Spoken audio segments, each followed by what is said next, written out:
तो class 11th के सभी विद्यार्थियों का 13 फरवरी के दिन एग्जाम है। ठीक है, फिजिक्स का आपको मैंने जो लॉन्ग वीडियो दिया था ना, उससे पूरे क्वेश्चन आए हैं, चाहे तो आप लॉन्ग वीडियो में जाकर मिलान कर लो।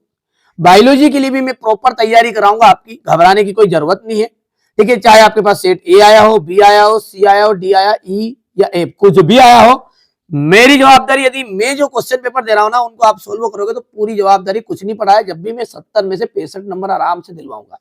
ठीक है, प्रॉपर तरीके से तैयारी करा रहा हूं, आगे आपकी मर्जी है। ठीक है, चलिए शुरू करते हैं। जिन बच्चों ने अभी तक पेड कोर्स नहीं लिया, पेड कोर्स भी ले सकते हैं, बाकी यहाँ पर भी मैं फ्री कंटेंट भी दे रहा हूं। चलिए शुरू करते हैं। वहां कोशिकांग जिसमें डीएनए पाया जाता है। देखिए, डीएनए किसमें पाया था? केंद्रक में पाया था, बिल्कुल राइट बात है। माइटोकॉन्ड्रिया में पाया था, बिल्कुल। हरित लवक में भी पाया था, यानी कि ये सभी इसका एकदम राइट रहने वाले हैं। स्टार फिश किस संघ का जंतु है? स्टार फिश जो है ना, इकाइनोडर्मेटा का है। प्रकाश संश्लेषण में कौन सा परास सबसे अधिक प्रभावशाली है? लाल। तंत्रिका तंत्र की इकाइयां है, तंत्रिका तंत्र की जो इकाइयां है, तंत्रिका कोशिका किसमें, किसके पुष्प में, मतलब किसमें पुष्प एक लिंगी होते हैं? किसमें पुष्प एक लिंगी होते हैं? तो मटर में, खीरा में, प्याज में, तो खीरा इसका राइट रहेगा। एक बीजपत्री के प्रारूपी संवहन पुल होते हैं बाहिर फ्लोएमी। हो गया इतना। चलिए आगे बढ़ते हैं। यहां पर इंग्लिश मीडियम वाले बच्चों के लिए रहेगा, तो इसका पहले का आपका ऑल दिस, यानी कि ये सभी। दूसरे के लिए आपका है इकाइनोडर्मेटा, हो गया है। तीसरे की बात करें अपन, तो यहां से अपने में इसमें रेड कलर आ गया था, और नर्व सेल्स आ जाएगा यहाँ पर, और पांचवे के अंतर्गत आ जाएगा आपका यहाँ पर बी ऑप्शन, और छठा आ जाएगा आपका, ठीक है, ए ऑप्शन। चलिए हो गया, स्क्रीनशॉट ले सकते हैं आप बढ़िया से। नग्न बीज वाले पौधों के समूह का नाम क्या है? नाम है जिम्नोस्पर्म। जिम्नोस्पर्म। तंत्रिका तंत्र की उत्पत्ति डिडिडे से होती है, बही चर्म से होती है। बही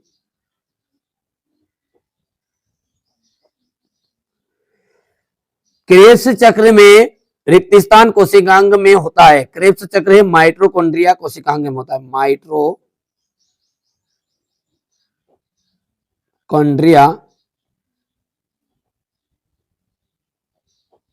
कोशिकांग में होता है।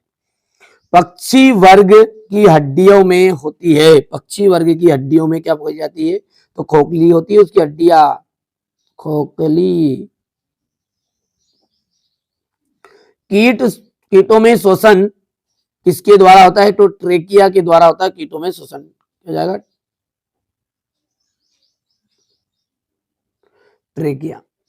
स्टारफिश में सम्मिति होती है, तो आरीय सम्मिति होती है। यहां पर भर देते हैं इसको, तो आरीय हो गया। हो गया भैया।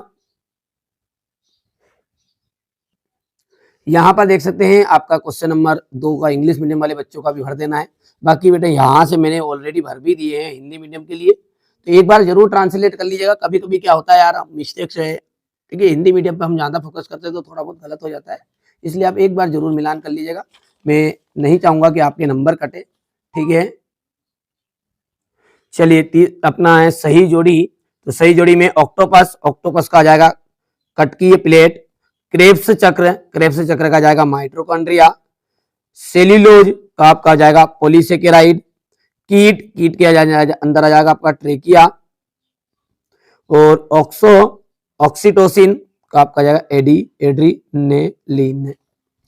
चलिए यहां से हम बात करते हैं इंग्लिश मीडियम वालों के लिए, तो मैं भर देता हूं, कोई दिक्कत नहीं है इसमें। ये 5th है, ये 4th वाला है, ये 2nd है, ये 1st है, और ये 3rd है। हो गया। अब है एक वाक्य में उत्तर। गुणसूत्र किन पदार्थों के बने होते हैं? डीएनए, आरएनए और प्रोटीन के। किनके बने होते हैं? तो डीएनए, आरएनए एवं प्रोटीन के बने होते हैं। वह प्रोटीन के बने होते हैं। अंतःस्रावी ग्रंथियों के अध्ययन को क्या कहते हैं? अंतःस्रावी ग्रंथियों के अध्ययन को कहते हैं एंडोक्राइनोलॉजी। तो लिख देते हैं इसको एंडोक्राइनो।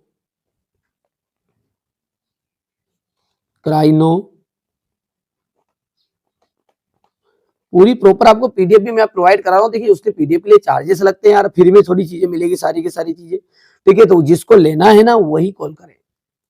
हाँ, क्वेश्चन पेपर आपके आएंगे, घर में घबराने की जरूरत नहीं। 80% से 85% हर पेपर मेरा फंस रहा है। आप चाहे मानो चाहे मत मानो, लॉन्ग वीडियो को देखना पड़ता है। आप सारी चीजें आप चाह रहे हो कि एक ही पेपर में करवा दूं, तो एक ही पेपर में करके भाई साहब मैं फंसूंगा थोड़ी यार। थोड़ा सा इतनी तो अपनी बुद्धि लगाओ। 11th में पढ़ रहे हो आप, ठीक है। हाँ, 3 से 4 पेपर दूंगा, 4 पेपर को करना है आपको, मिक्स कंटेंट रहेगा, बाकी काम आपका हो रहा है मॉडल पेपर के रूप में। डर किस बात का यार, आपको कंप्लीट तो करो। आपके पास समय है, ऐसा थोड़ी कि नहीं आ रहा आज ही पेपर देने जा रहे हो भाई साहब, अब अंत में आखिरी के दिन देख रहे हो तो तुम्हारी गलती है। द्विखंडन क्रिया किसकी है? द्विखंडन जो क्रिया है वो आसूत्री विभाजन की है।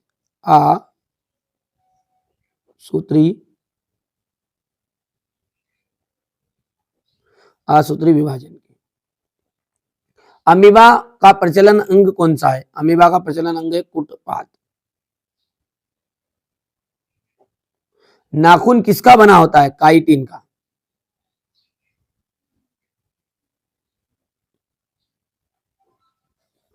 ठीक है, यहां पर अपन बात करते हैं तो क्वेश्चन नंबर 4 रहेगा, और वो आपका इंग्लिश मीडियम वालों के रहे हैं तो पहले से भर दिया है। बाकी चीजें आपको प्रॉपर ढंग से, ठीक है, समझाने की कोशिश भी कर रहा हूँ, ऐसा थोड़ी। यहाँ पर देख सकते हैं मानव का जो वैज्ञानिक नाम है वो मेंगीफेरा इंडिका है, ठीक है। तो होमो सेम्पियस है मानव का वैज्ञानिक नाम। जड़े गुरुत्वानुवर्ती गति को प्रदर्शित करती है, तो ये बात आपकी सत्य हो जाएगी। तीसरा जो है वो आपका असत्य हो जाएगा। चौथे के अंतर्गत हम बात करें तो सत्य, पांचवा सत्य, और छठा जो है फिर से आपका असत्य हो जाएगा। यहां पर हम बात करते हैं तो ये आपका फाल्स है। एफ लिख देता हूं, पूरा नाम नहीं लिखता हूं, आप कर सकते हैं। ट्रू टी, फिर फाल्स रहेगा आपका, फिर आपका ट्रू रहने वाला है, फिर ट्रू रहेगा, और फिर आपका फाल्स रहेगा। कर पाओगे इतना? अब देखिए यहां पर है क्वेश्चन नंबर 6, आम का वैज्ञानिक नाम लिखना है, ठीक है। कौन सा है यहाँ पर? मेंगीफेरा इंडिका या मेंगीफेरा इंडिका, देख लेना आप दोनों में से कौन सा सही है, ठीक है। जीवों का वर्गीकृत क्यों करते हैं, इनका पूरा पीडीएफ के साथ सॉल्यूशन दे रहा हूँ आपको, कोई दिक्कत नहीं है। प्रत्यक्ष और अप्रत्यक्ष परिवर्तन में क्या अंतर है? भ्रूणकोश का नामांकित चित्र बनाना है। आप तो एक बार है ना, यदि पढ़े लिखे होगे थोड़ा बहुत, मतलब पढ़े लिखे का मतलब है कि आपने पढ़ाई की हो साल भर, तो आप खुद ही अंदाज लगा लो कि ये क्वेश्चन आ रहे हैं या नहीं आ रहे हैं, ठीक है। अब बाकी लोग तो कमेंट आके करेंगे इसी, फेक पेपर है, फालतू का ये है, बाकी चीजें जिसको भरोसा नहीं है भाई साहब उनके लिए अपन वीडियो बनाते भी नहीं। उन बच्चों के लिए जो जिनको मुझ पर भरोसा है और वास्तव में आ रहे हैं क्वेश्चन उनके, तो करिएगा। बाकी तुम्हारी मर्जी। क्लोरोप्लास्ट का नामांकित चित्र है, कोशिका भित्ति के 2 कार्य है। वृहत अणु का उदाहरण दीजिएगा। पहाड़ पर चढ़ने वाले व्यक्ति की श्वसन प्रक्रिया का प्रभाव, कवक फफूंद की विशेषताएं, एक बीजपत्री द्विबीजपत्री में किस प्रकार विभेदित करेंगे, उपस्थिति और उपास्थि में अंतर, द्विबीजपत्री और एक बीजपत्री तने में अंतर है, पादप कोशिका का नामांकित चित्र, डीएनए और आरएनए में अंतर, डीएनए और आरएनए में अंतर, क्रेब्स चक्र का समग्र रेखा चित्र बनाना है, ऑक्सीजन और किण्वन में आपको अंतर बताने हैं। हो गया इतना। यहाँ पर अपन बात करते हैं चक्रीय और अचक्रीय फोटोफॉस्फोरिलेशन में अंतर दीजिए, श्वसन और दहन में अंतर है, मानव के उत्सर्जन तंत्र की संरचना का नामांकित चित्र है, मनुष्य में नेफ्रॉन का नामांकित चित्र है। यहाँ पर आप देख सकते हैं क्वेश्चन नंबर 19, और ये रहा आपका क्वेश्चन नंबर 20। हो गया भैया? तो चलिए, ये मैंने आपको फिजिक्स के लिए एक पहला क्वेश्चन पेपर बता दिया है। अभी मैं आपको 2 से 3 पेपर प्रश्न पत्र और बताऊंगा, डरने की जरूरत नहीं, चाहे ए सेट आए, बी सेट आए, सी आई, डी आई, ई या एफ, ठीक है। अधिकतर यदि आप चाहते हैं कि नहीं एक ही वीडियो में अपना काम है तो लॉन्ग वीडियो फोकस करो, और अभी भी नहीं मानो तो फिजिक्स का मिला लो जो वीडियो अंत तक देख रहे हैं, ठीक है। हाँ, पेड एप्लीकेशन में जुड़ जाओ, अभी भी मौका है आपका। रहा है बायोलॉजी और केमिस्ट्री का, मात्र 100 रुपये में आपको मैं पूरी चीजें प्रोवाइड करता हूँ, मात्र 100 रुपये, दोनों के पीडीएफ के थ्रू सारी चीजें प्रोवाइड करवा जाएगी। पढ़ना है ना पढ़ना वो आगे आपकी मर्जी है, कोई से भी जिले से हो, एमपी के किसी भी कोने से हो, मिल जाएगा।